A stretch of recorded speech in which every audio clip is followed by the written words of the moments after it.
Hello, Blueprint listeners, and welcome back for another episode with your host. I'm Zach Heyer. And I'm Spencer Maxwell. Spencer, we kind of got a big one today for us. We got a big one. We got a big one. Why is that? We're in the top 1%.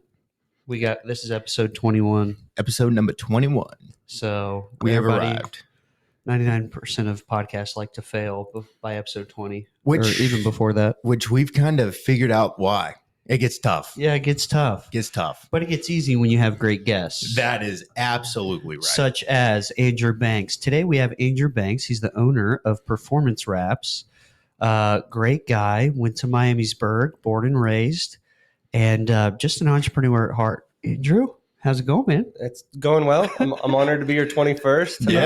You're the man for this. Yeah. So yeah, definitely to help you guys become that 1% is huge. So congratulations to you guys. Honestly, that should be more about you than me at this point. Yeah, right. So, no. The focus is on you today because you're crushing it, and we want to hear all about it. Yeah, dude, you are crushing it. So let's just get right into it. I mean, tell us, you're an entrepreneur at heart. Mm-hmm. Mm-hmm. When did you know you were an entrepreneur? So hindsight is 2020, right? So, I mean, I was selling my honey buns in like kindergarten, first grade, like when you're packing a lunch. Yep. I'd always bring in my honey bun, and almost every lunch I'd either sell it for $1 or trade it for someone to do my homework. So, I mean, that's, right. You can kind of trace back some type of entrepreneurial spirit. Did all that the way piss back your to mom that. off? She didn't know until honestly now, like when I've been interviewed and like just talking conversation. So I don't think she knew back then that I was doing it. It doesn't make her mad though. So yeah, there you go. My mom's a hustler for sure. So she actually has 28 properties of her own. Like, oh wow, yeah, she's like, she works but by choice. So she's a hustler for sure. Like my work ethic, like she gets the hat tilt to that. So Nice. I don't think she'd be mad. I would say she's more proud that I was going to say, as a parent, I would be proud. I'd be I like, would my that's guy's, my boy. He's slinging it Wholesaling honey buns. yeah. I love it. But yeah, no, it goes as far as I can remember. There's always been some form of entrepreneurial spirit to it. I even sold my bed at one point growing up. So I was an only child, but Same. So I had a bed. I also had a shoe collection, and the issue was I didn't have anywhere to put my shoes. I also hung out my room, and I wanted a couch. So like I sold my bed, bought a futon, then realized I could then sell that futon because that futon came with 2 mattresses. So sold the futon, kept one of the mattresses, slept on the floor, ended up getting a futon with the bunk, like top bunk. Yeah. So top bunk became my shoe collection storage. Bottom bunk was, the couch where I'd play video games and all that, but also the bed. Made a couple $100 off of doing those flips. Trading up. Yeah, slept on the floor for a little bit, but I'd probably been like 12 at that point or 10 Impressive. maybe on Craigslist, like dealing with these people, like helping them load my bed into their van. I wasn't worried about the honey buns, but if my kid was on Craigslist at 12 years old, I would be a little bit worried about that. Well, I couldn't go meet them, so they had to come. That makes sense. So, that makes sense. Yeah. Andrew, we sound like very similar people, man. The only child, you got the shoe collection. I'm a little bit of a shoe guy myself. I mean, I love it. I love it. Dude, so the entrepreneurship was just flown in you early. Mm-hmm. Yeah. The first kind of real business was lawn care. So started that at 15. I'll give my mom some more credit there. And to her, like hustler herself, she wouldn't actually let me cut our own grass. She wanted the exercise and all of that, but she would allow me to use our mower and push it down the street, and actually helped in printing out the first flyers, like literally just on like a desktop. Yeah. Nice. I mow grass for a price, basically. And first couple clients were like on our street. And then when I turned 16, got a truck, kind of started making it more official, put the magnets on the doors and stuff like that. Nice. So all in high school, obviously. Grew that. I think we had about probably 75 properties by the end of high school. And then in the year after high school, it went to about 130 before I got out of that business. So were you just going door to door to find these people, or were you doing marketing? Like, how were you, to get to 130 people that you're cutting grass for? Like, obviously that doesn't happen by just At the Yeah. age of 18. yeah. Yeah. How'd you go about that? So we definitely did some marketing. It was all like guerrilla marketing for sure. So it was like I had yard signs and like door hangers. Mm-hmm. So whatever property that we mowed, we would systematically hit like the 5 or 6 that were all in eyesight of that. Yep. I had my guys like kind of trained, like whoever put on the backpack blower to blow off, they went and grabbed a few of those hang tags and would hit those doors and go, put the yard sign, and then naturally it just word of mouth. And the next best customer was the neighbor. So we really targeted the neighbors so Mhm. that we could go like Cranes Run is a local neighborhood. Yeah. I had at one point 26 properties just in that neighborhood, Wow. all off of that method. So, Wow. Jeez, okay. and then outside of that was like networking. So still went to like H7 Network was the first networking organization I joined at like 18. And that helped a ton. I joke with it because I would used to go in and I'd go hard. I did everything I do is like 110%. So I wouldn't just attend one meeting. I would attend all like 15 that Yeah. they had each week.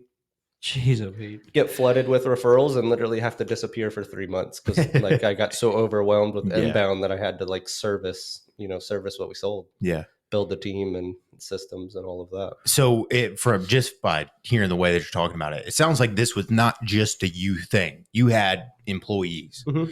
How many employees did you have, and what was that process like building a team? So it's lawn care. Yep. I never really had more than like 3 or 4 at a single time. Mm-hmm. But again, it's lawn care. So it wouldn't be abnormal for me to have like 50 employees that I would have to end up going through in a year. So it really honed in on the like training and the onboarding because again, it's lawn care. Right. So Right. it would be like they would work, get their first check, and then Disappear. they'd disappear. The phone wouldn't ring anymore. Yeah. So I very quickly had to get somebody else in and get them trained up to par. I worked at McDonald's at the time. I was a shift manager there. Mm-hmm. On my breaks, I would study their operations manual, and because it just fascinated me. I'm like, how are we making the exact same burger that they're making in Florida and they're making in China, and like, how are they doing Consistent. this? Yeah, how are they so Yeah. consistent? How are they delivering like this? And it's all those SOPs and systems, process training. So took that in the lawn care at like, I had that developed at like 17. So Holy smokes, man. at 17, I'm holding a clipboard and essentially the SOP Yeah. that I created for how we weed eat a yard. And I'm training the guy on how to weed eat a yard. Wow. And, it's pretty much watch me on the first one. You're going to do the next one. I'm going to watch you on the third one. And then, all right, you're trained. Here's your Leadership square. Yep. Yep. So were you finding these guys on Indeed? Like, how were you trying to, what platform were you using to hire these people? Indeed was a big one. Just kind of having a revolving door on there, honestly. Yeah. And then just friends of. So like I hired one guy and he had a buddy and a cousin and a brother that also wanted some work. So I'm like, all right, tell him to show up. Like I'll teach him how to mow grass. It's mowing grass. It's not like we're not. Right. Yeah. Right. I didn't need engineers. So right. yeah, it was just pretty much like as long as they're legal and above the age of 18. So I wasn't messing with minor labor laws. Like sign here and start today. Yeah. So yeah, it went through a lot of that and just through connections. I worked out a lot of the time at Everybody Fitness. Mhm. Was at that point was Premier Fitness, but yeah, so like it literally just guys I'd be working out with, like, you want some extra cash? I need some help. Right. So yeah, That makes sense. So you were 16 working at McDonald's and running a lawn care business. Weren't you supposed to be in school? Yeah. So honestly, in hindsight, when I look back on it, I don't really understand how I managed it all. So I was on it was at the time called PSEO, which it just basically just meant like I could leave at noon and go to college. Yeah, the post-secondary type thing. Yeah, exactly. Yeah. Which we'll get to that. I technically failed out of college before I graduated high school, so that's a fun liner. But anyway, took advantage of that program. Was supposed to go to college, so I left at noon. Very quickly realized I could put all of my college classes to online. Mm-hmm. So I'd leave at noon for college, but then just go to work. At the time, lawn care was a slow build. So McDonald's was at 16 was like first job. Literally on my 16th birthday was my first day because they weren't allowed to hire earlier. Mm-hmm. working full time at McDonald's, wasn't allowed to work 40. So I worked 39.59 every single week. And when I wasn't working, I was mowing grass. Mhm. And then outside of that, was obviously trying to do my college classes. Yeah. Met my now wife. We met in high school, and I joke. I said I had all that and a full-time girlfriend.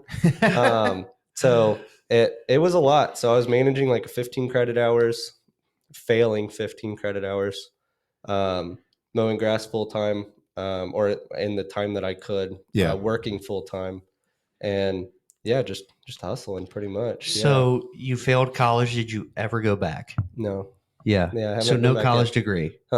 Yeah, I do have I did graduate high school. So Yeah. and admittedly, I think they blurred a few lines and helped me out, because I definitely don't have my foreign languages that I was supposed to have, but I guess they gave me a pass. Yeah, I'm right there with you, dude. I got like a D+ in Spanish.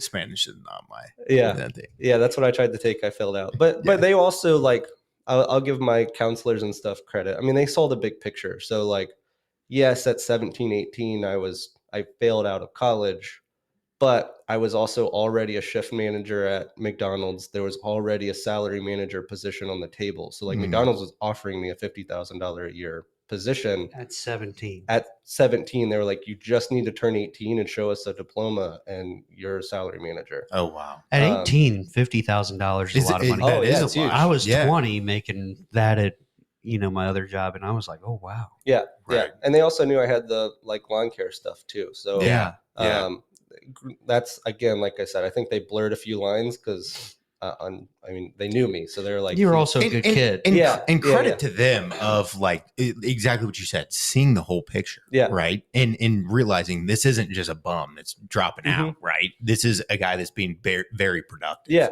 Because I would ask them, I'm like, I want to go to school to own my own business. What degree do I get?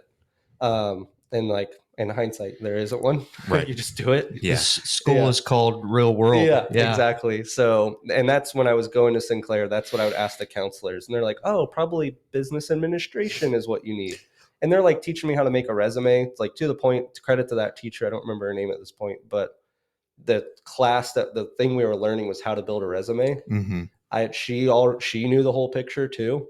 And actually had me come up and help grade and evaluate everyone's resume as an employer. Really? Yeah, so I'd be like, oh, I like how you formatted this, but this as an employer, let me tell you what I see when you put these things. That's really cool. We joke about that all the time because Zach has his MBA, and he'll be like, I have my MBA from a person, I learned from professors who don't own their own business. Yeah. I mean, honestly, dude, this could get me on a tangent a little bit. I feel some type of way. And I do think to some degree college holds value. Yeah, I really 100%. do. And I think even more so that is applicable if it's from one of the top universities. But if you just go to a normal college like me, not saying that there were not skill sets that I definitely developed, but the majority of what I've learned is through doing and on the job experience and learning from people who have been there, done that. Because I mean, not to knock on these professors, but yes, I have my MBA learning from professors that went to school for education, not entrepreneurship, not business. They've never done what they're teaching me to do. Yeah. And I just see that as a little backwards. Mm-hmm. I'm like, how can you tell me what to do if you've never done it? Yeah. Yeah. No, to that college thing, I could go on a whole rant. Yeah, me too. I see its place, but I also see where it's, in my opinion, it's honestly kind of doing some more damage than good when you come to look at student loans and debt. Totally.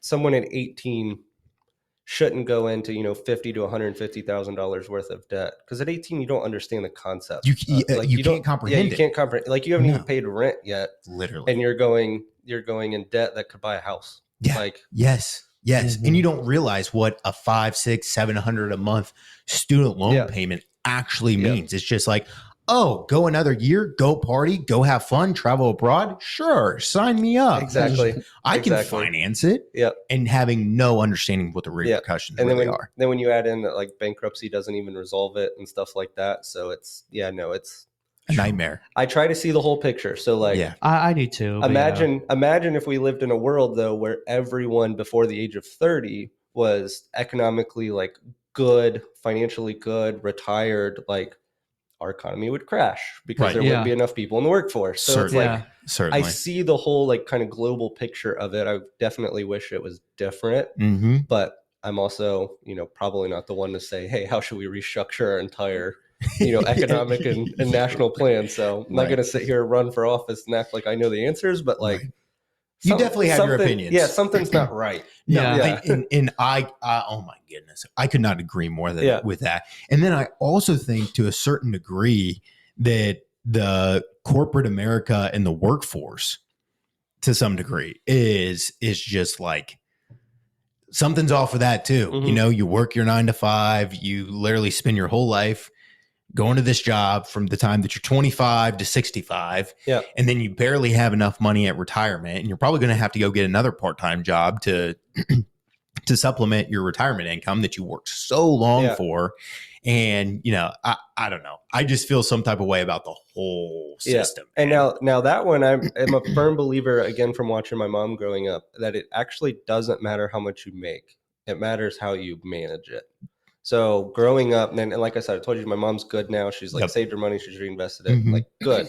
But growing up, like first 16 years of my life, like, I mean, it was like we were pension. Like it was tight. Like she had never, for a round number, I don't believe she had ever made more than $30,000 a year. Wow. Until after I turned 16. And she actually will reference a conversation we had where I kind of push her of like, do better. Like you're better than this. Yeah. But to her credit, I mean, she had me at like 18, 19 years old. I was the focus. So like her focus, like she pinched and, saved, but her focus wasn't get a better job. It was be a good mom. Yeah. And I respect that. Yeah. And then I respect at that. 16 was kind of the big eye opener kind of pivot in her life, honestly, of like, he's grown. I don't need to be a mom anymore. So then she focused on trying to get a better job, making more and all of that. But she had saved her money so well, only on $30,000 a year up until that point, that when she made that pivot, was able to bring in extra income. She didn't then just live up to that income. She still lived on the original income that she was used to, and was able to use the extra money wisely. So to then now set herself up, because I'm 28, so she's 48. Yeah. She's working not because she has to. Like, I was just with her yesterday this weekend at Norris Lake. Like, she has a lake house. Oh, wow. And she was like, should I keep buying more houses? And I'm like, based off of the lifestyle that you're living and like what you're doing, like she just went on a 3-month RV trip like last year. Wow. Just got back from another like 6-week one.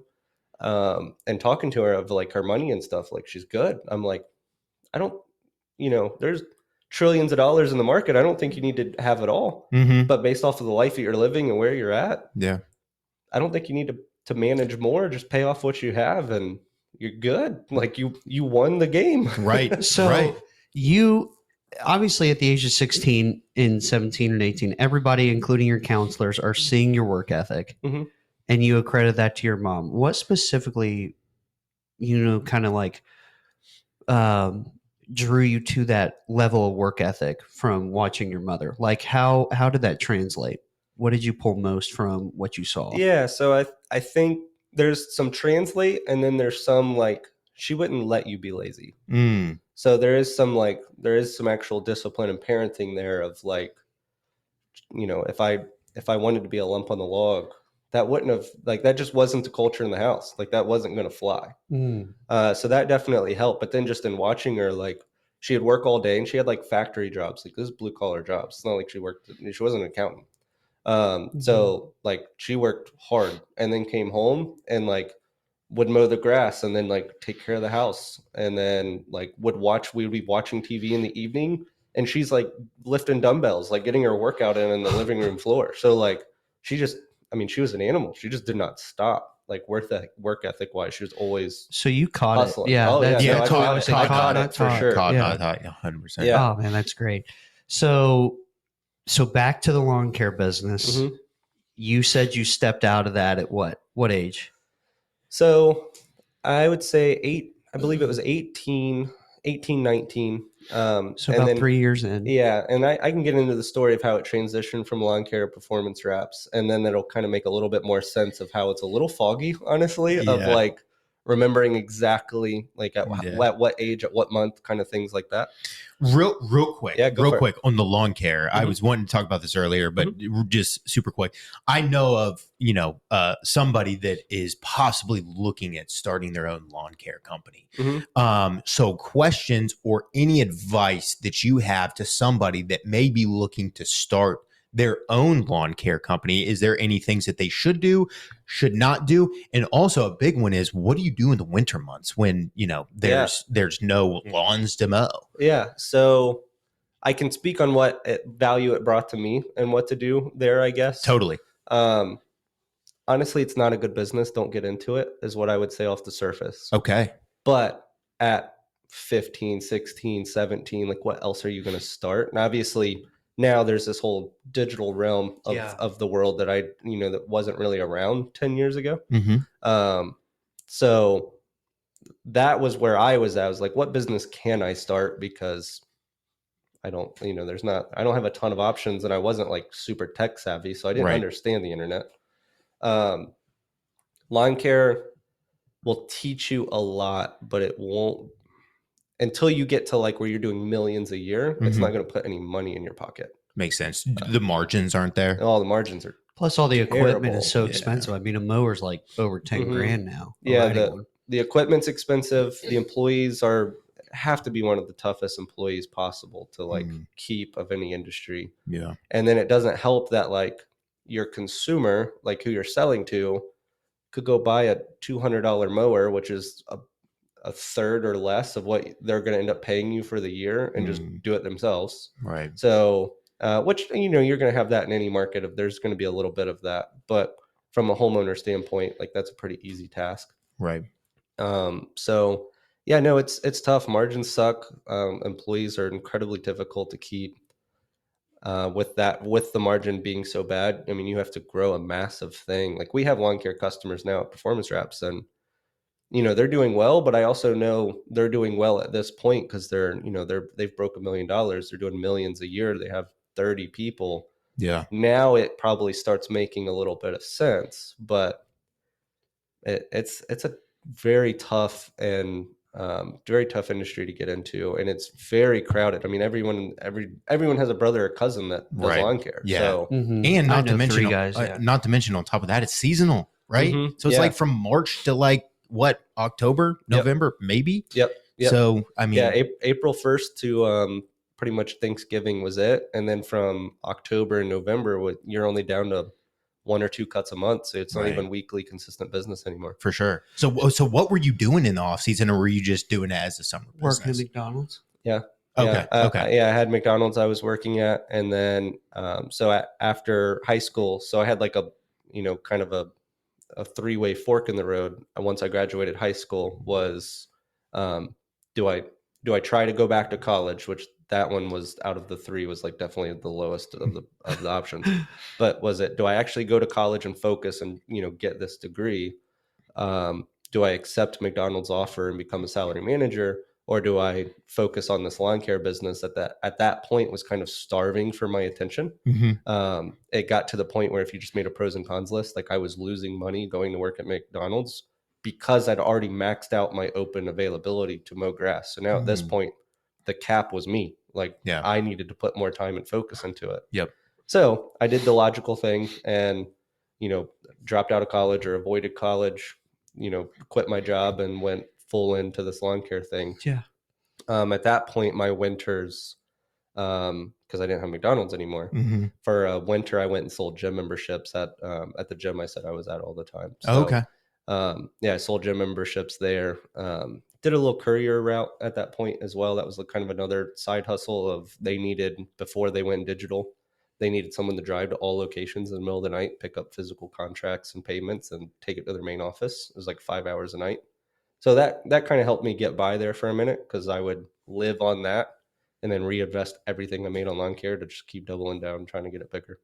Makes sense. So I know the lawn care business sucks, and we'll get to performance wraps soon. But to transition into that, I guess I want to know what were some valuable lessons within that entrepreneurship lawn care business that you still hold to this day? What were some lessons that you've learned that were like, wow, I'm glad I struggled through the lawn care business? Yeah, so a lot. Quite frankly, one was like systems and processes and trying to like manage people. Like that was tough. And that one I feel like is always like to this day I'm still constantly. Which I will say, you guys at Performance Wraps have phenomenal systems.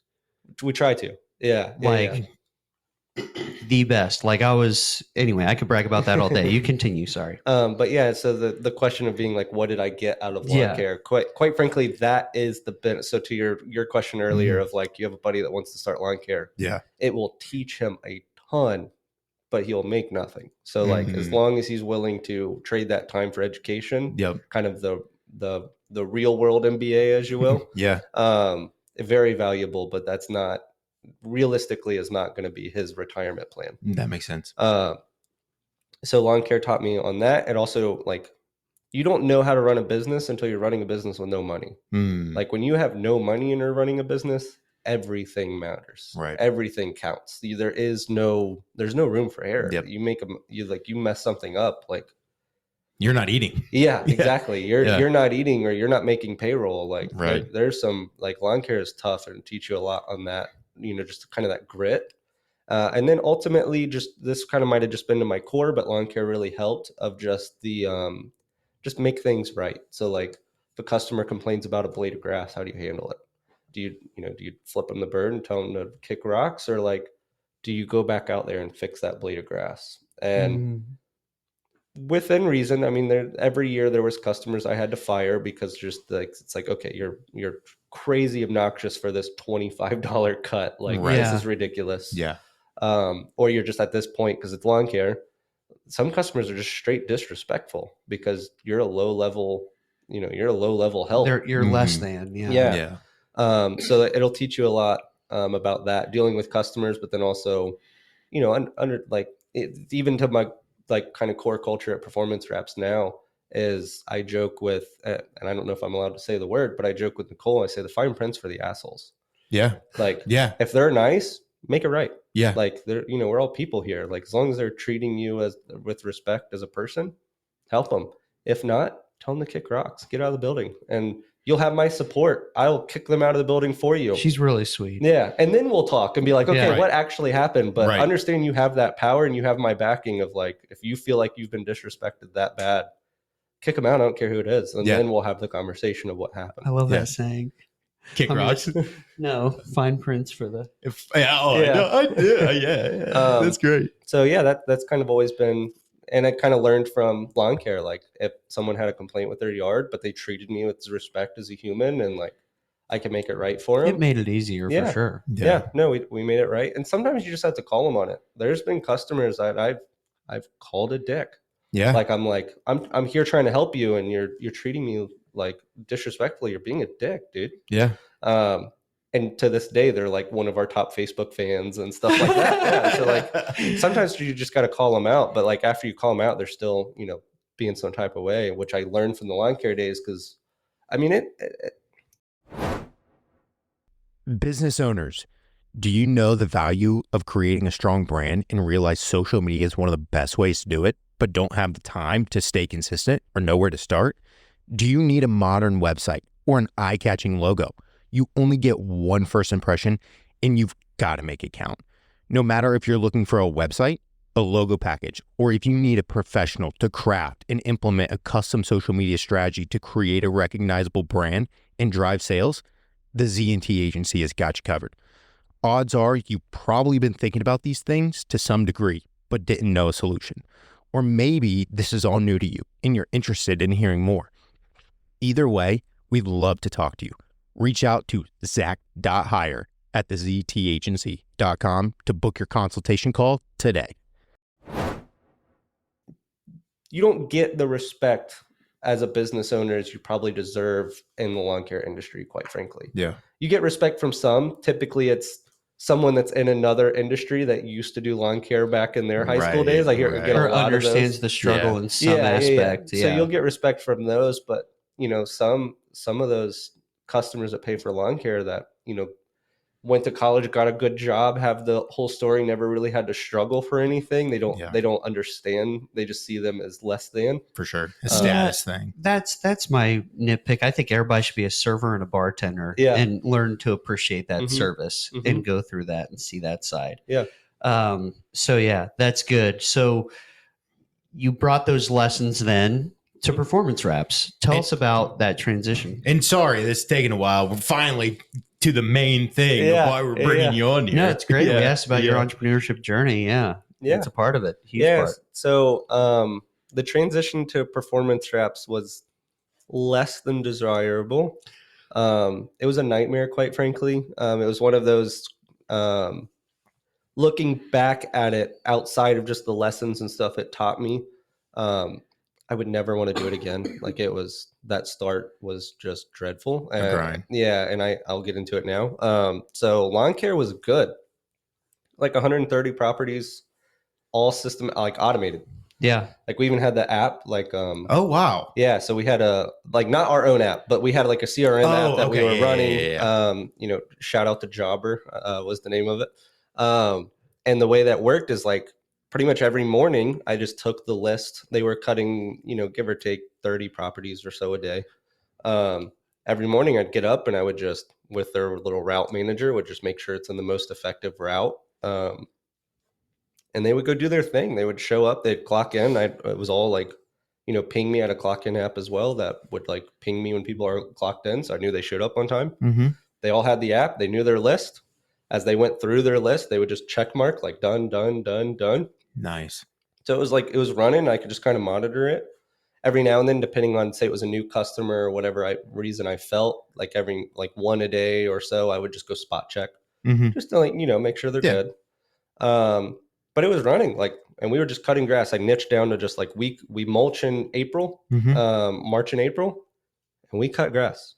That's it. Like don't ask us to do anything else. Like that's our thing. We do it really well. Mm-hmm. So things were going well. I bought a bigger truck because I was like, well, you know what? Like, again, I'm 18, 19 at this point. Like when it rained or like, sometimes it was even be too hot. Like, I had 20 or 30,000 in the bank at 18, 19. Like I was doing okay. I was hood rich, right? Yeah. So like, I'd be like, I don't want to go out today. Like, I got lazy, honestly, quite frankly. And then I got bored. So then I was like, you know what, let's, the mowing grass it's done. Like, it's built. I'm bored. So bought a big truck and I was like, you know what, I'm going to get into the heavy stuff. I'm going to start learning landscaping and like, let me move a bobcat around and like rocks and stuff like that. So, bought a truck, went to, at the time was what was Performance Wraps. And to put this in like kind of a one liner, and I'll omit some names because I don't, I'm not trying to drag anyone through the mud. 100%. I essentially bought a drug front from a con man. That's like the one liner. Some things are exaggerated to make that one line sound really good. Drama. Wow. Yeah. It wasn't. Dang. Yeah, it wasn't. It wasn't Bernie Madoff or like Pablo Escobar. It wasn't like to that. It wasn't a Netflix realm. Yeah, it wasn't a Netflix special type of catastrophic thing, but it essentially was more of a drug front than it was a wrap shop. Wow. And where the kind of con comes in was I went to go get it lettered. He said he was 2 months out. He wasn't. The way it was set up was like 1,500 square foot. I could see all the way through.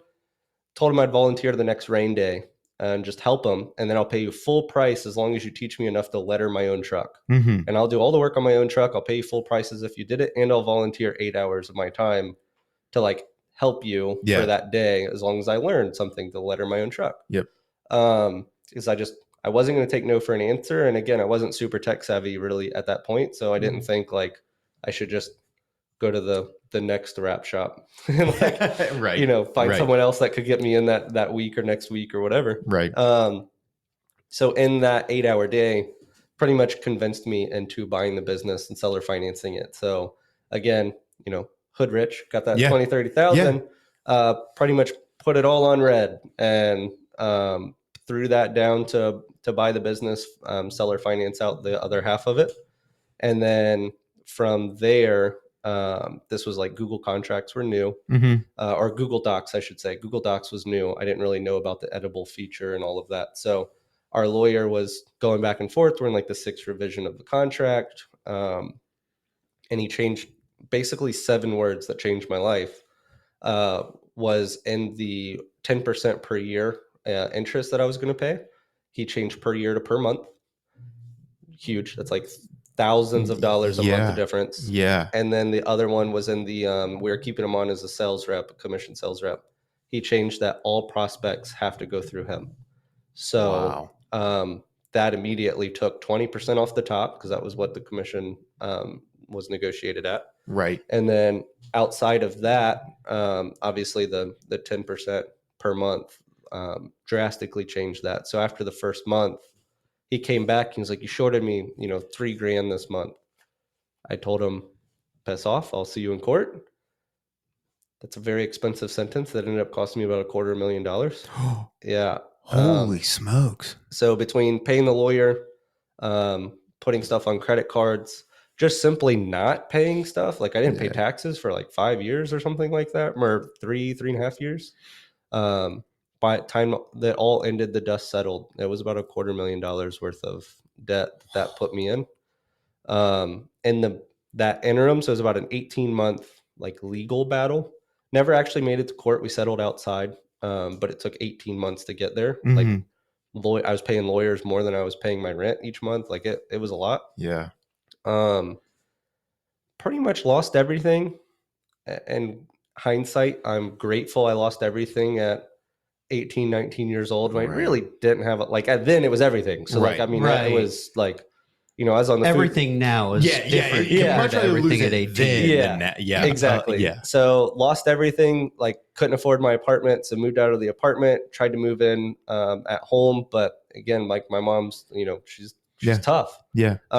It was $300 a month to live in her bedroom, like spare bedroom. I couldn't afford it. So moved out of there, moved into the shop, lived in a futon in the back of the shop. Did that for about a year. And while we were going back and forth. And then that's when Tanner, so my high school sweetheart, we broke up there for a minute. Actually in the middle of this got back together because I was pulling 2 to 3 all-nighters every single week because I was still trying to mow grass. My eye was off the ball because now I'm in this court battle. So I lost all my employees and I wasn't there focusing on, recruiting. So I had to go out and mow the grass. I also had no money. So there's payroll there if you employ somebody. And there's also, there's the lag of that. Like you might mow the grass for this business today, but you don't get paid for a month. So you have to have capital to make payroll and everything. And it was all wiped. So I couldn't make payroll. So I had to go mow the grass myself. So I'd mow grass all day and then I'd wrap cars all night. I had no idea how to wrap a car. So I was learning all night, spending thousands of dollars a month just in pulling it off. Because I knew what it was supposed to look like. I just didn't know how to make it look like that. Right. So anyway, all this was kind of happening all at the same time. And those all-nighters I was pulling, Tanner was at Auburn University working overnights at a hotel. So overnights at a hotel are pretty slow. Like the most beneficial part of that job when you're in school is you can do homework and stuff like that in the middle of the night. Yeah. So I'd have an earbud in, she'd have an earbud in, and we would just talk for hours on my all-nighter days, 2 or 3 nights a week. And just kind of got reconnected. Yeah. And we never really lost touch because we broke up for 2 or 3 years. Mm-hmm. We didn't lose touch. We still probably talked once a quarter, a couple times a year. Mm-hmm. Pretty much just complaining about how we couldn't find another one of each other where we were at. Yeah. Is typically where that rabbit hole. I'm down if you're down. I guess we're as good as it gets. So if you're not married by 40, maybe we should reconsider. So the rabbit hole always kind of went down that direction. And then, but one of us was always mature enough to kill it. Okay, but we're 15 hours away. We're both on our own different paths. Let's stop that. And that went on for a couple of years. Where we just vent and stuff like that. But then we started getting, reconnected, and she kind of hit rock bottom too, where she was at. At this point, I'd hit rock bottom and I'm dragging my face across the bottom. You are in it. And she was, she was hitting rock bottom herself. So her student loans kind of dried up and they pretty much told her you need to work in state for a year, reapply, and, see if you've saved up enough money to be able to afford your senior year. Writing was on the wall 6 months in for her that there was no chance, because just cost of living and everything else. She was like, I'm making it, but like barely. Nothing's getting saved. Yeah. So that's where she was. And at this point, I had a ton of work. Like, I mean, I was working 3 all-nighters. You don't work 3 all-nighters a week with no work. Right. Like, I had to work, but like I had to be on a mower all day, and then I had to try to learn how to wrap these cars, but I'm also trying to answer the phones and send quotes, and like I'm just swamped. So, if you remember, my biggest issue was the cash flow constraint. Yeah. So I couldn't hire somebody because I couldn't afford the 2 week to 2 month onboarding where you're fronting payroll and everything before they become profitable, or stuff like that. So anyway, it was her idea. She was like, well, what if I just screw it, stop this, and I come up and I help you get that business off of the ground. I help you work. So I pretty much was like, your idea, not mine, but yes. So, and her one kind of caveat there was, but I'm not sleeping on that futon in the back of the shop. So understandably. Yeah. I mean, I was showering the sink. Like it was bad. Like the furnace closet, I had one of those little rolly closets. That was my closet. So like I tried to, and I hid the futon behind the fridge and stuff. So like when you walked in as a customer, it didn't look like I lived there. Yeah. But I absolutely lived there. And you know what you could do is you could have traded that futon out for a bunk bed. Yeah, exactly. It's true. Exactly. And this is the definition of when we say entrepreneurship is not pretty. It's not. You have got to love it. Mm-hmm. Like you have, but I mean, this is crazy. Sorry, continue. No, you're good. It was a super rough time. So anyway, got a one-way ticket. Tanner laughs because I showed up literally with a Kroger bag. I couldn't afford luggage or anything like that. So I literally had a Kroger bag with one change of clothes in it. And that's what I flew. Like I'm on the plane holding my Kroger bag, like flying, like one-way ticket down to pick her up. And we grabbed a U-Haul, packed her stuff, brought it up. Had a good friend of mine at the time that had, cause I was looking at apartments, had a house. Cause I had a dog, she had a dog. Mm-hmm. Had a house for rent, and he pretty much was like, I'll match the apartment rent. Like, here's a house. Nice. And where was she? What state was she in? Alabama. She was in Alabama. Auburn. Okay. Yeah, yeah. Oh, she went to Auburn. Yeah, she went to Auburn. Okay. So yeah, no, I went down, picked her up, and it's funny. I joke now. I say my first employee cost me $800 a month, and from the the minute we hit Dayton, we weren't even fully unpacked. We got everything inside the house. Mm-hmm. That night, because we were still waiting on the HVAC to be fixed, because we moved in kind of before it was 100% ready. But a friend, just being a good friend, he let us go. Yeah. So that night we slept on the futon at the shop because it had AC. Anyway, this was summertime or whatever. It's hot. Yeah. I don't think we ever fully unpacked that house from when we moved in, because legitimately the next morning was day one. We're back at work. There was no, let's move in and paint the walls and be a cute couple, or no, it was let's grind. We got to grind. Yeah. I missed my all-nighter this week, so I'm behind. Yeah. And from that day on, for the next 3 years, was 100-hour weeks.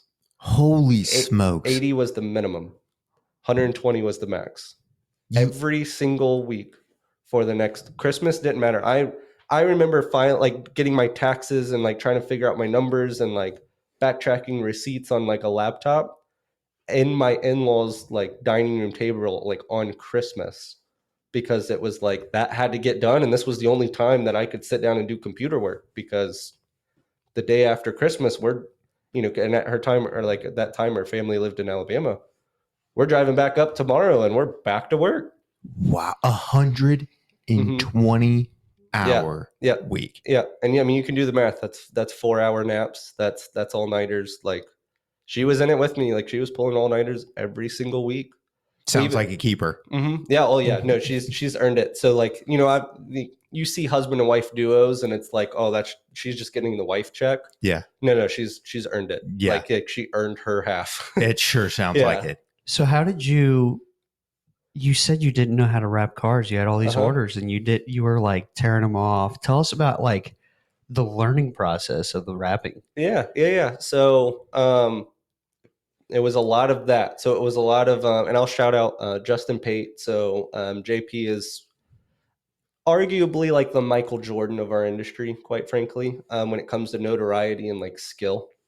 And he's from the Netherlands. He runs what's called the Rap Institute, which is, think of like a YouTube, but like on a subscription based for learning how to rap. Yeah. And it literally, his early videos are rough. Like he just popped up a tripod of a camera and like spoke over it and was rapping. Now he has full-fledged, like actual like brick and mortar spaces to do this training. He travels to conferences all over the world. But back then, like I was a relatively early adopter to the platform. I started on YouTube before that until I found him, and then paid the a few $100 a month or a few $100 a year that it was to be part of the program. So yeah, that was pretty much how, like, I was just watching how Justin did it and then trying Trial and error. trying to figure out how he made it look so easy in the video. I'm like, okay, but like my material isn't doing that. What am I doing wrong? So yeah, no, that was just how I learned, was just video apply. So yeah. Nothing like getting the reps in. Yeah, Can't 100%. can't really bypass that. So during the wintertime, so you were cutting grass yourself because you took your eye off the ball. But during the wintertime, were you able to catch up on rapping? Yeah. Kind of. What was that like when winter came around for the shop? Were you able to? So wintertime was rough, especially in the first like 2 years, because we just didn't have the volume. So winter, it's seasonal. It's not seasonal like lawn care would, like literally stops. Yeah. Like it's dead. Yeah. But it definitely, like, people just don't spend as much money on wraps in winter. Yeah. They're buying Christmas presents or whatever, or like the business owners we're dealing with are kind of checked out. They're with their family, stuff like that. Yeah. And nobody wants to get salt on a brand new wrap. Exactly. Yeah. Right. Yeah. So there's just not a lot of spending. So that's when we turned on the marketing and sales and like the hustle of like, you're able to get back end stuff done. Like I'm like, well, at that point now it's survival because now there's no money. Oh, right. So now it's knocking on doors, I'm opening back up that networking thing. So I'm in 20 networking meetings a week and knocking on doors on the way to and from those meetings. Cold calling, like literally just whatever we could do. Like I even had at that point we had hired a good friend of mine, but an installer, or as an installer, and I had to teach him how to cold walk into a business. And that was part of his like to-dos that week, because and then outside of that was like, well, I don't have work for you until like Thursday. Are you looking to buy, sell, or invest? Be sure to use a Maxwell Group at NavX Realty, where your dream is our passion. The Maxwell Group takes pride in client relationships and experiences. We utilize our knowledge, our love for the industry, and our extensive network to handle your life's biggest investment. Call or text Spencer Maxwell at 937-572-5382. Exactly. Well, make it work. Yeah. Right. So it was one of those like, do you want any days off? Please. Take the day off. Like, please take the day off, because like I'd have to pay you if you show up. Right. Or like maybe one day if you want to come in and just clean the shop. Like, let's just make it presentable in here. So yeah, no, it was rough. Winters were rough for the first couple of years for sure. So are you still in the same shop? No. So I took over the lease from the con man. Yeah. Like, backstory to that, like the state of Ohio wasn't even a registered name, all of that. Like if you look up all the records, like I'm the only registered owner of it. Oh, wow. So anyway, we'll let the tax people of the state figure that one out. Yeah, geez. But anyway, yeah, so we took over that lease. We're there for the first 3.5 years. And then one of our customers was a big remodeling customer. And at that point, I was still juggling both. But what I realized with him and his construction company was the same people, his same employees that were dropping off vehicles. We did like 20. He was a godsend, honestly, early on.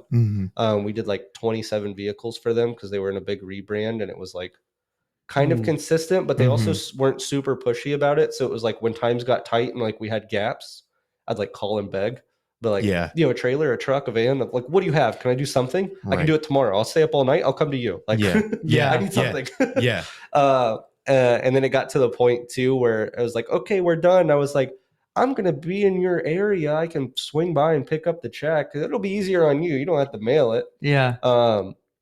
And then they kind of got the hint, like they knew. Yeah. Like I thought it was subtle. You know, yeah. I thought it was subtle. I thought they knew. Eureka. Yeah. Yeah. They were like, this dude's poor. Yeah. So anyway, they were very good to me. They got to the point where when they would they never mailed a check after that. They would just be like, the check is printed, like, and I'd swing by, grab it so I can go cash it like that day. Nice. So no, they were very good to me. But where I was going with that is I built like 3 years worth of relationship of like essentially always making it right, always doing what I needed to do to like take care of the customer. Mm-hmm. And then they were wondering about graphics in a new building of theirs. So they had at the time like 8,000 square feet. It was a beautiful building. I knew because I used to show up in the middle of the night and wrap their trailers. Yeah. I'd be like, I'll pull an all-nighter in your shop and just teach me how to lock the door, like lock up your security panel. Oh, Right. man. Beautiful building. Like it would be one of those, like I'm wrapping and just like fantasizing about the space of like, you can fit a full semi in here. This is amazing. Well, anyway, they were getting a new building, and in that conversation about putting hours of operation and stuff like that on their new building, I was like, what would it take for me to get your old building? Like, what are you doing with that thing? And he was like, well, I own it with my partner. So like, let me talk to him because we have a bunch of single families, but no commercial buildings. So it doesn't really fit the portfolio. Mm-hmm. I was like, okay, cool. And then like he left. I'm like, holy crap. He like took me seriously, I think. So followed up like 2 or 3 weeks Maybe later. this guy's really not poor. He wants to buy my building. And this was like right in COVID too. So this was like 2020. Oh, wow. So in hindsight, look where they're at. They're getting ready to build a new commercial building. They have a commercial building that they're now going to have to either rent or sell or whatever right in the middle of COVID. Mm-hmm. And they were like tripling their size of building.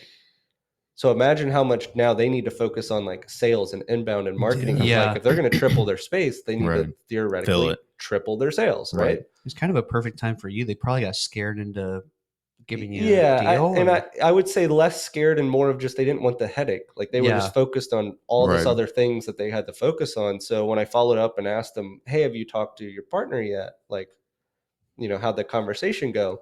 He's like, oh, shoot, I forgot. Can you be in our conference room in 30 minutes?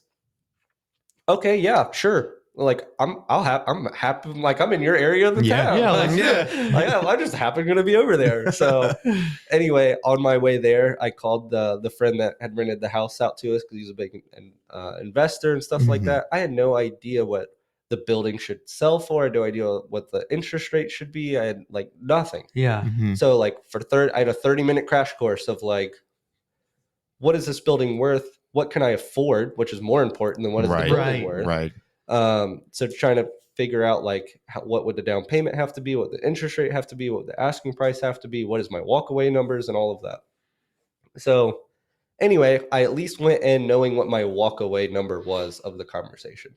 And to their credit, they took care of me. Like that conference room table meeting was, they pulled out you can't see it because this isn't a video, but like a 2 to 3 inch stack of papers of their construction company. So they like remodeled and built this building and they like pulled it all out and knew exactly almost to the dollar of what they've put into it. Wow. And they were like, just buy it from us for what we've put into it. So we can just kind of wash our hands and be good. Like we don't lose any money on the thing, but we need 9 months before we like leave. So like sign this letter of intent, all seller financed. And they gave me like 9-10 months to come up with the down payment. Wow. That's a phenomenal opportunity. Yeah, no kidding. Yeah. Especially on seller finance. Seller financing, especially. I didn't haggle at all because their number came in well below my walkaway number. Oh, so you're like, yeah. So I was like, cool.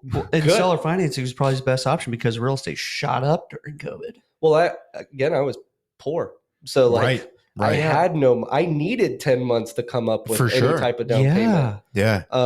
And I mean, I won't disclose numbers and all that because it's local podcasts are local, but like a very respectful almost like laughable how little they actually asked based off of because you know what, the valuation of the actual property. You know what is it, 20-25% is kind of commercial down payment ask. I mean, we were less than 10% of like what the down payment would have been. So very affordable, but again, still as poor. Yeah. A lot to you back then. Yeah. So, I mean, it's still a lot today, but like a crazy, like when I signed the deal, like even Tanner and everyone was like, how are you going to come up with that? And I'm like, I don't know, but I got 10 months to figure it out. Yeah. That's the entrepreneur in you. I'll figure it out. Yeah, exactly. I was like, the deal is just, it makes sense. In our time, the building was our constraint. We could only put 2 cars in at once. So like we couldn't make more money. Yeah. The building was the bottleneck. Yeah. Cause I was already maxing out the space. I needed more space. So anyway, letter of intent, locked up the deal, had 10 months, which was very nice, which is I had 10 months to come up with a down payment. But then I had 10 months to go from a 1,500 square foot to nearly an 8,000 square foot facility. Wow. Which, you know, do the math there. Like if I just stayed at 2 cars a week, I was never going to be able to afford the building. Yeah. I needed to, you know, double, triple, quadruple my output. Same from the seller that you were selling from, right? Yeah. They were doing the same thing. Yeah. They had to fill it. Yeah. You had to fill it. Yeah. So I had 10 months to like really anchor up our sales to the point there towards the end. We actually were starting to do some wraps in their space on their property before they even left. Because I started selling trucks that were so big that like couldn't fit in my old space. Like I needed their property to fit these big trucks. Right. So yeah, no, like tried to amp up, and then it's still, I would say we haven't even fully, I would say maybe a year and a half ago is now that we finally fully have filled the space where now it doesn't look like a massive building with 3 cars in it anymore. Now it actually looks like it's a healthy amount of space. I've seen on like your Instagram, like you've had full on buses in there. Yeah, we could fit a full semi. We have like RTA contracts. Wow. Think of those giant RTA buses. So speaking of Instagram, your Instagram's kind of popping a little bit. What do you got? 10,000 followers? Yeah, I think 10.3 or something like that. Yeah. So dang. I think I'm now focusing with that. We have a content creator that works with us, and so we're in meetings every week with him of where we're at, where we're going, you know, what posts we want to do. So it's doing okay. It's like 10.3 on Instagram. I think we have like 90,000 followers on Facebook, and then pretty much a very similar number, like 90 something for TikTok as well. So current day, how many wraps are you doing like on a monthly basis? Yeah. So I'll speak more weekly, and then like do the math. Yeah, that's cool. So the way we work on like weekly sprints. So we have weekly revenue goals, like, which is all like math. So it's like, how much is my projected, you know, payroll going to be? What, you know, labor rate do I want to be at? And then that's the revenue that we have to hit to hit that labor percentages, and everyone work full time. Yeah. So it's hard to say per se on vehicles specifically, because we do like what we call door slaps, where it's just door lettering. It's like a very quick job, just lettering on a door, to a full bumper to bumper wrap on, you know, trucks, cars, whatever, full box trucks, RTAs, offices. Yeah. So we do wall wraps and stuff too. So yeah, we did. You crushed that, man. Thank you. Right. Zach looked at it. He's like, I got to see it. And especially at the table. Yeah. The table is sick. Yeah. The table. Anyway, I got to brag about performance wraps. They crushed the wrap at the office. They did. Yeah. No, the table was obviously I'm in it. The table, the walls and stuff we do on your walls, I see that all the time. Yeah. So like just another wall wrap. Right. From my standpoint of just like, you know, it looks clean, but that's like our standard. Yeah. But the table is not something that's normal. And quite frankly, it was in a pretty beat up shape beforehand. Oh, it was rough. Yeah. I got that for $200 on Facebook Marketplace. You did well. Like, I mean, you even saw I showed up with that Ryobi. Like, I had my sander. I was like, I don't think this is going to go right if I just lay it. Like, I need to spend, you know, 15-20 minutes and like let me actually make this smooth and prepped a little bit. Right. But yeah, no, the conference room table is sick. Yeah, it's sick. It's sick. Yeah. But anyhow, sorry. Back to the weekly. To your question there is like, for instance, yesterday we were up in Columbus at a school and wrapping a ton of walls and like lockers, like a ton of like, I would say probably a semi or 2 worth of like square footage of material, like a lot. What do those jobs go for? It's tough because so that's weird with my industry. You don't always handle the entire project. So like they didn't call me and ask for like the design and the print. There's like a national marketing company that sold them the original job, who then contracts like a national installation company who then calls us. Okay. So, So like referrals. Yeah. yeah. Kind of. Yeah, I can get that in real estate a little bit. Now too, we could have handled that whole project. Like we have designers, we had the printers, print operators. Like we have the whole setup to have sold that job and handled it 100% house. Yeah. But I play nice in the sandbox. Like if you handle all that and you just need an installer, well, as long as I'm making the right rate on my install, so that everyone's paid and everyone's happy, sure, let's do it. But to answer your question, I don't really have like we wrap this many vehicles per week, but we handle anywhere from 12 to 20 projects per week. Okay. Whether that's the small ones all the way up to those giant ones. Like this week, I think we have 12, but that wall wrap one was huge. And then they're actually at another storefront while we're speaking, knocking out some window perf and like wrapping their counter. Nice. And stuff like that. And then we have another guy in West Virginia right now knocking out some graphics on like a water slide at West Virginia University's like aquatic center. That's cool. That is cool. Yeah, no, that one is cool. And then we have another installer like in-house, like at our shop. And she's finishing up a Porsche. So color change. So kind of goes all over the place. And you've done a Cybertruck. Well, we've done a couple Cybertrucks. That leads me into my next question of like, how many pretty sick cars have you like worked on? Are there like, because I've noticed that there's more in Dayton than what I thought. There's definitely more in Dayton than you would think. There's really not a ton though. Yeah. When you compare us to like Columbus or Cincinnati. Totally. And to let you in on a little secret on a public podcast to all your viewers here, I'm actually not a car guy. So, interesting. Yeah, interesting. I was shocked when you told me that. I was like, yeah, I'm an entrepreneur. Yeah. So like my mentality in the lawn care business was, how do I grow the largest national lawn care company? Like I was looking at like the Grunders and like up, like Grunder was the North Star, and then like there's lawn care companies that like eclipse Grunder. So like US Lawns and stuff, like, and they're more than I probably don't even know all the names, because some of them like change names like as they get bought by different private equity and stuff like that. Yeah. So with performance wraps, I just saw a vertical. Like I was like, there's the opportunity is here. Step one was I have to get really good at it. Yeah. Like I have to be a very good installer before I can start growing this wrap business. I'm not a huge car guy. I employ a lot of huge car guys. Yeah. Like you don't typically want to work at a wrap shop because you want to wrap a box truck. Like you want to wrap the cool cars. Right. So I get to kind of feed off of them, and like I have an appreciation for the passion. Like I have a passion in what I do. So when car guys and their stuff, like I can appreciate their passion enough to like understand be it. into Totally. it. Yeah. But as far as I go, like I don't have like that. Oh, this $500,000 dream car I got to have. I'm like, I'm cool with my truck. Yeah. Like, and your truck is pretty sick. Thank you. It is pretty sick. sick. But what is the coolest? I would say, and we've done a lot of cool stuff. One of the first ones that come to mind is something we actually just did a couple weeks ago. Is it's, and I forgive me if I mispronounce the name, but it's Izakaya, which is a anime bar out of the Fairfield Commons, like right down the street. The owner has a Nissan GTR. Everything's carbon fiber. Like what the car is worth, he's probably spent just as much on the engine, the carbon fiber accents. Like even the roof looks like it has been like chopped and removed and replaced with carbon fiber. Holy smokes! To our understanding, it's over 1,100 horsepower, and what?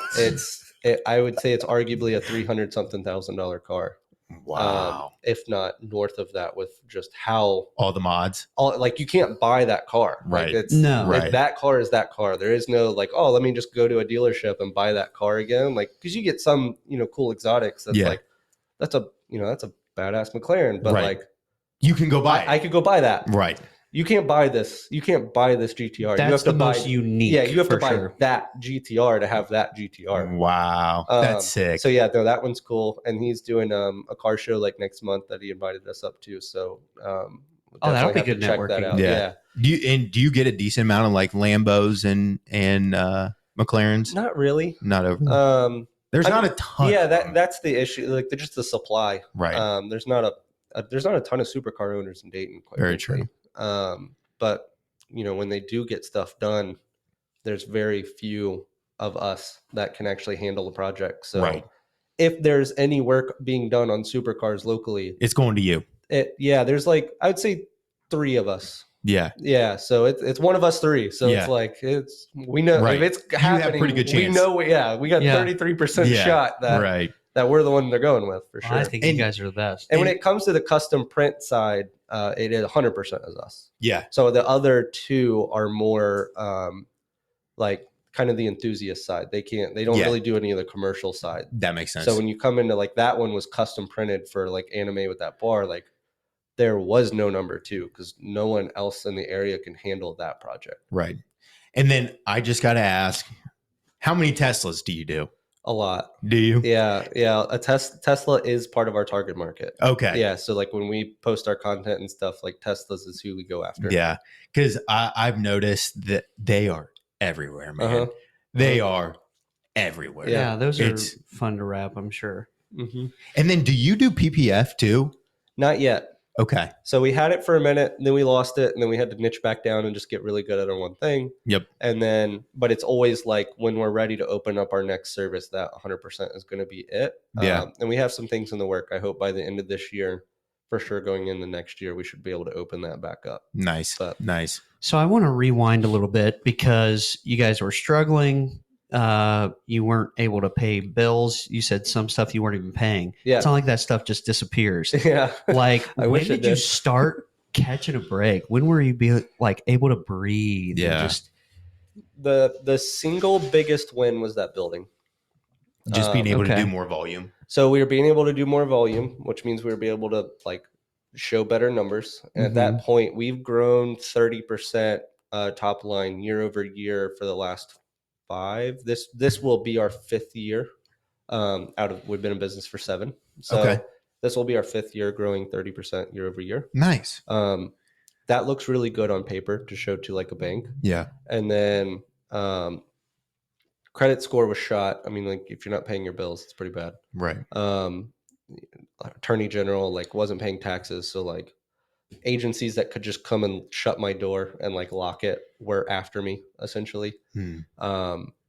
For years I just didn't answer the phone because when you open up your bank account and you see negative signs, it's I can't do anything there. Right.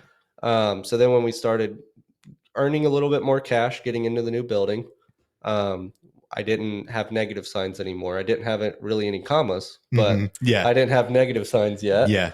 Or anymore. So then from there, I was able to start answering the phone, trying to negotiate terms of I can pay you, but I can't pay you $700 a month. That's ridiculous. But can we kill the credit card, structure it as a loan? Keep in mind COVID happened. So there were some lenders at that point that were a little bit more open to negotiate than they typically would be. Right. And then, like I said, we got in that new building. Well, kind of twofold is one, that building will open some doors for us to get bigger jobs and do more work, but then also just the equity in the building, and then able to show a year or so of, making the payments. And after appraisals, there's some equity there. Not nearly as much as I wished I would have got, but enough that it helped me out tremendously. So I won't complain a whole lot. Right. And then working with Ron at People's Bank, who I met through networking. He's a huge SBA lender. Was able to kind of pitch my story of don't look at his credit score, look at his story. And he moved mountains for me, quite frankly, of getting the SBA to see the story, to actually refinance the building, pay off the sellers, and then understandably they didn't trust me with just giving me the rest. So then they started calling the creditors and paying them off, and then whatever was left is what I was able to walk away with, which was not much, very little. But all of my debt essentially was restructured under a good term, 6-7% over 30 years based on equity in the building, not no collateral. Actually had a collateral asset. So that was kind of the biggest win, that was able to get rid of the majority of the negative there. And then outside of that, got that fixed, and then was able to just target the whatever was left, whatever they didn't pay off but was still just a looming debt I think there's only like 1 or 2 accounts after that. Nice. And was able to very quickly, like within the year, go ahead and get those paid off. And yeah, now on paper from a financial standpoint, you know, Doing pretty well. With the exception of real estate, like debt free. Like we have real estate and equipment debt, but there's which that's good debt. We only have asset backed like collateral debt at this point. There is no credit cards and attorney generals and Well, that's all good. of that stuff. So you talk about 30% year over year. So what's your guys's, what are your goals? What's your revenue looking like now compared to the start? Are you where you want to be? Yeah. Kind of thing. And I guess that's a tough question. You don't have to answer this, but out of curiosity, annual top line. I mean, if you don't want to get into those details, that's cool. You're good. So, disclaimer to everyone listening. Hopefully the listeners understand there's a big difference between top line and like what I put in my pocket. Right. 100%. Totally. Over the years, I've definitely had to have a lot of financial conversations with like our employees and stuff of like, that's not like, I'm not putting that in my pocket. Right. Business owners, it looks like a lot, but you have a ton of expenses. Yeah. Ton of expenses. Yeah. There's definitely some monthly P&Ls I look at and it's like, how did we bring in that much and make nothing? Like, what in the world happened? Right. It's like, where did it all go? But this year we're on track. We'll be a little less than $1 million. Nice. Next year, the goal would be to be over it.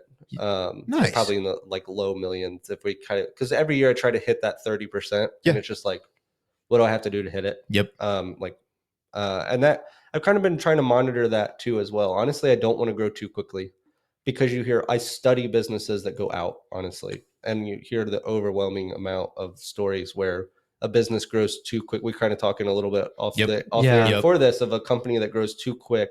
And it's just chaotic. They're not really doing things right anymore. And they don't have the infrastructure to be able to support the volume that they're doing. Exactly. 100%. So I try to grow at 30% year over year, but honestly, I kind of throttle it to grow 30% year over year. So I'm not trying to double the business in a year or triple it and stuff like that because I know how chaotic and just like right now, my focus is still grow at that rate because it's a good push. But ultimately, let's make sure the foundations, the systems, the training, the people, let's make sure that is good. So that when that is good, then you grow. Then turn the faucet on. And now let's scale this. Let's do huge verticals. But right now I'm just in foundational development. And our goal, kind of you said, of like what's next. Yeah.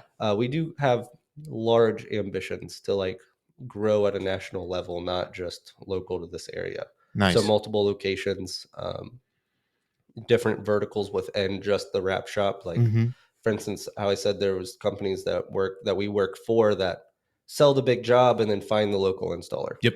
So how do we get into that space? There's companies out there that will just sell you the design and print and ship the material to the installer. Yep.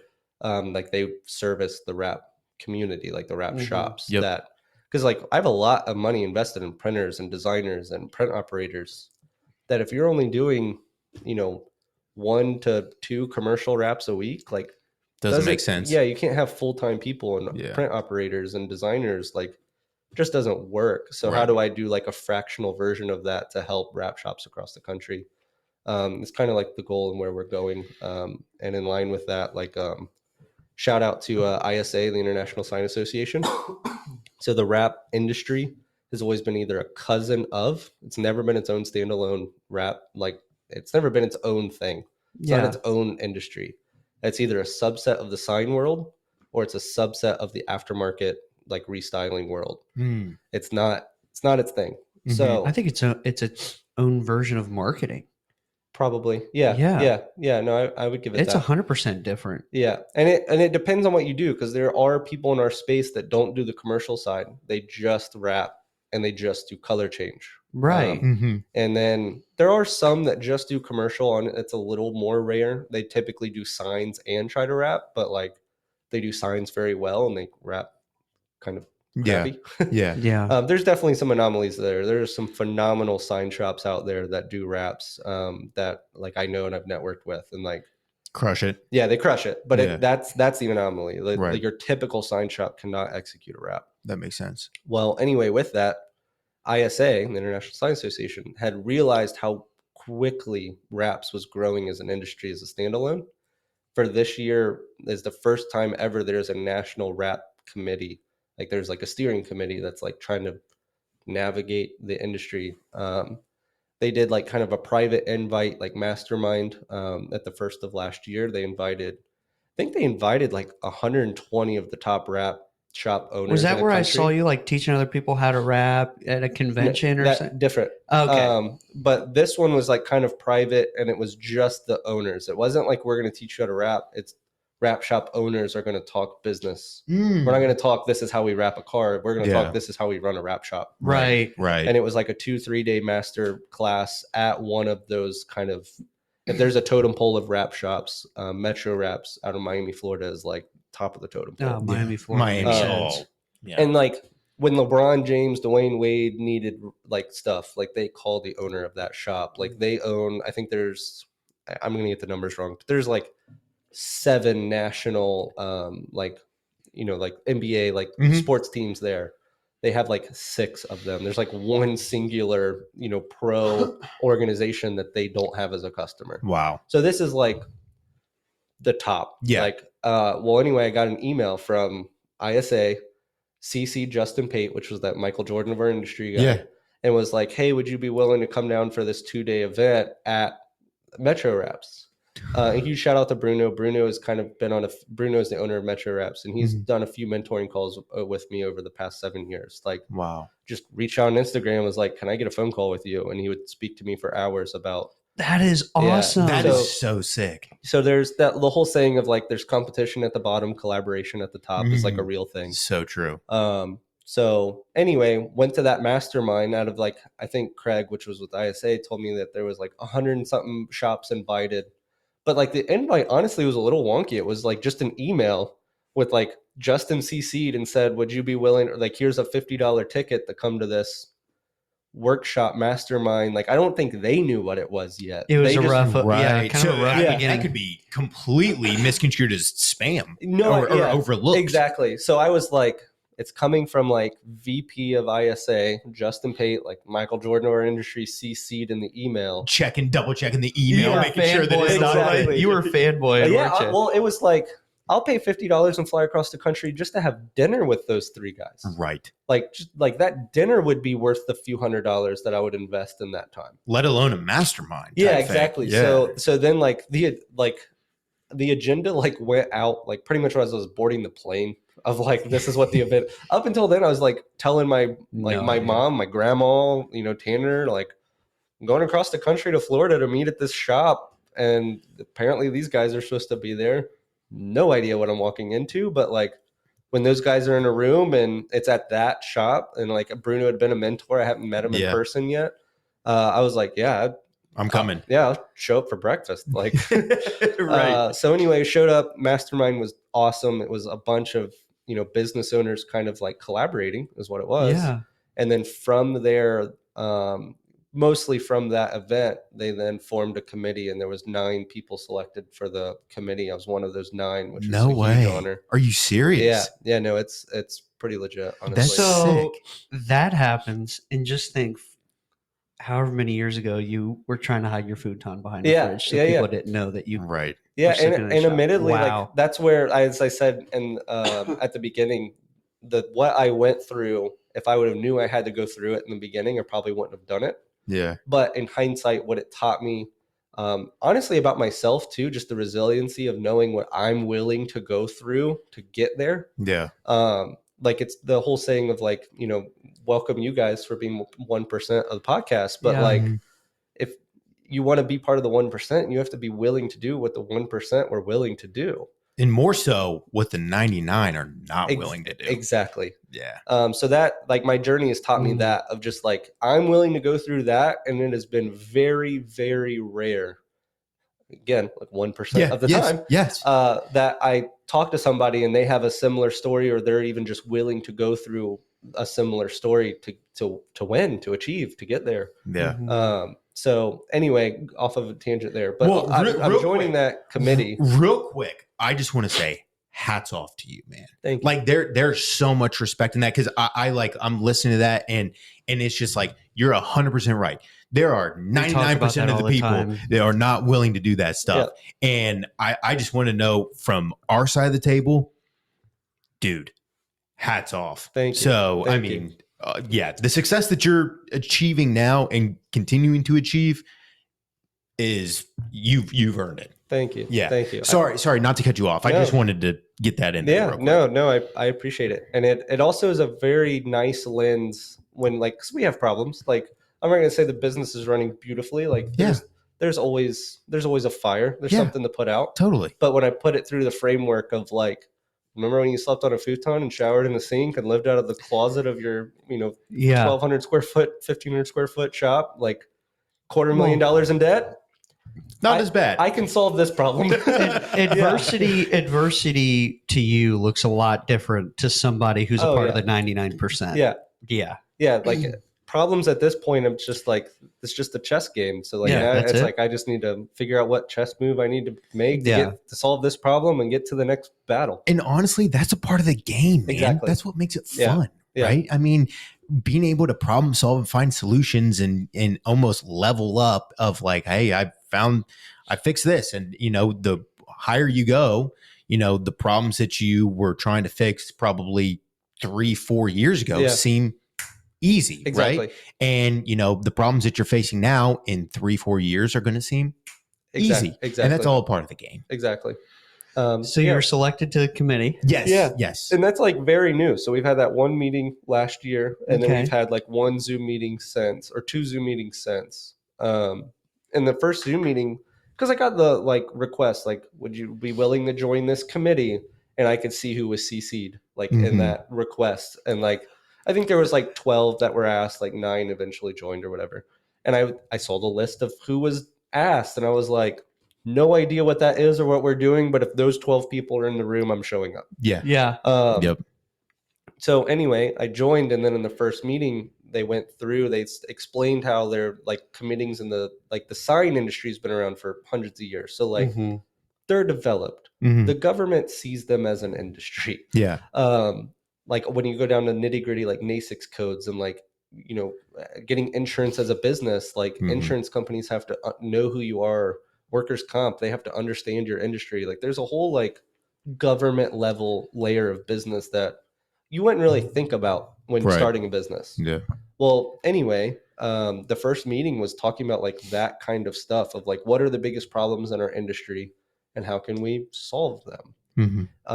And so we identified some of them, like it's called NASIX codes. I don't know if you guys are familiar with those, but like, even if you bid on like government jobs, the government can't just say, I'm looking for a wrap shop, because a wrap shop to the government doesn't exist. It's not a real thing.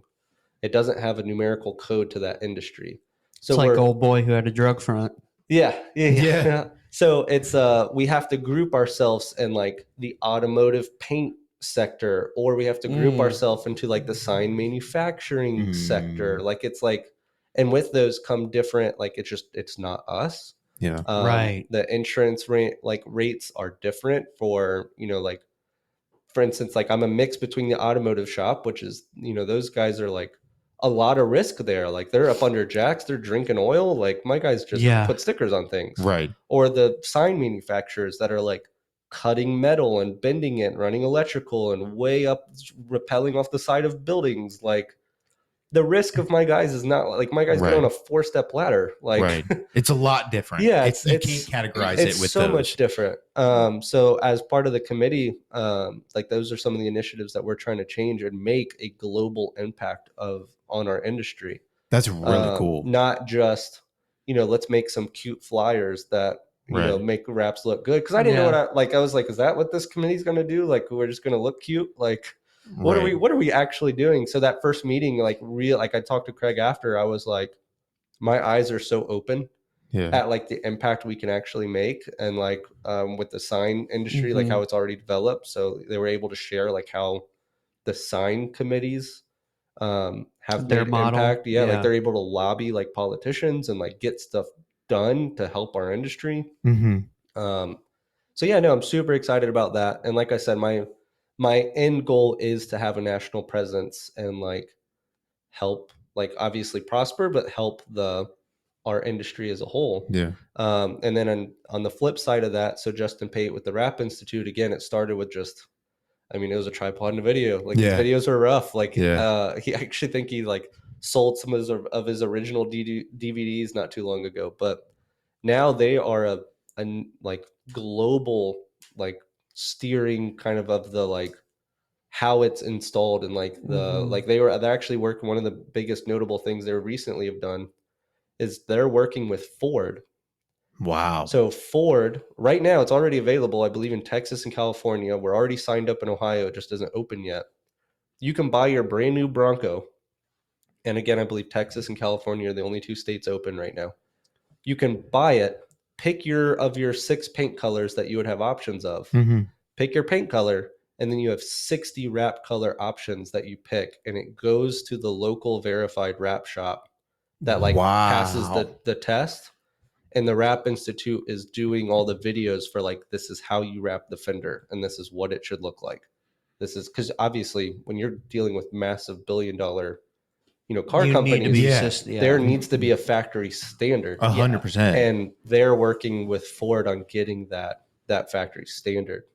So they're making a big impact in their own right. And they're actually now coming out with like endorsed trainers. So like these are the top guys in the world to learn from. There's like less than 30 in the entire world.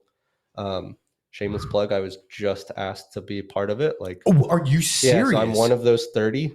That is an endorsed Rap Institute trainer at this point. So, in the world. Yeah. Not the United States. Correct. The world. Yep. In the world. Dude, that is so sick. Yeah. So it's cool because I'm like, I mean, I understand cool. what is it, rising tides raise all ships kind of thing. So I'm really big into that of like I want to grow and prosper and get bigger, but like I kind of need my industry to grow with like we need to grow together. For sure. Yeah. So with that committee on like the business side, like that committee's not going to really be like, this is how you wrap a car. Right. It's kind of steering the industry as a whole, Mm-hmm. kind of getting it the respect it deserves at this point with how much it's growing and how much, its growth it's had. Yeah. But then partnering with the actual install side too, to make sure that there is a standard so that when you are wrapping a car in Ohio or Florida or Texas or California, that there's an expectation. Yeah. Just like any other giant, Totally. industry. So when that opens in Ohio, are you going to be that shop that like partners with Ford? Yeah, so we're already approved. Like we've already jumped through all the hoops because you got to make sure you have the right insurance. You got to make sure you have the right building space.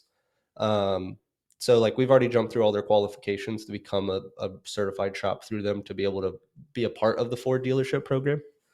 The way it works though is it's like the closest shop to the dealership. So I don't know how many are in Ohio. So I don't know if like, someone buys when it opens in Ohio, someone buys something in Toledo, if they're bringing it all the way down to me. That makes sense.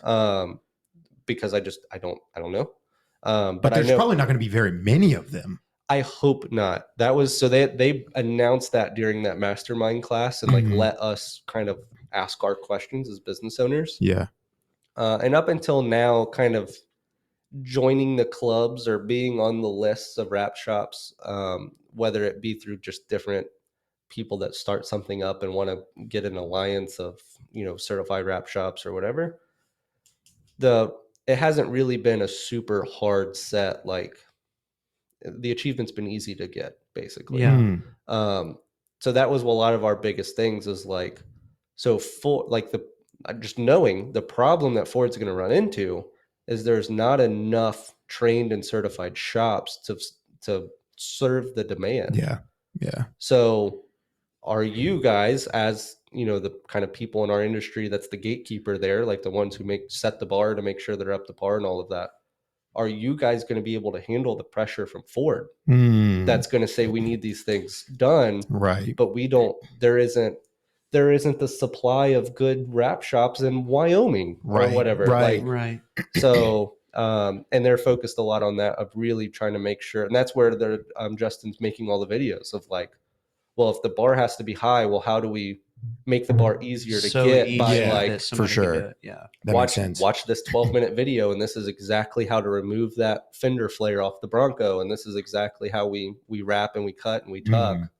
And these are the clips you need. If you break one, make sure you have these in your toolbox so that you Right. can replace this clip, because a lot of them are, they're single-use clips. The clips break, but so Justin's working really hard on that end to kind of bridge the gap so that you don't need that diamond in the rough of like a rock star installer.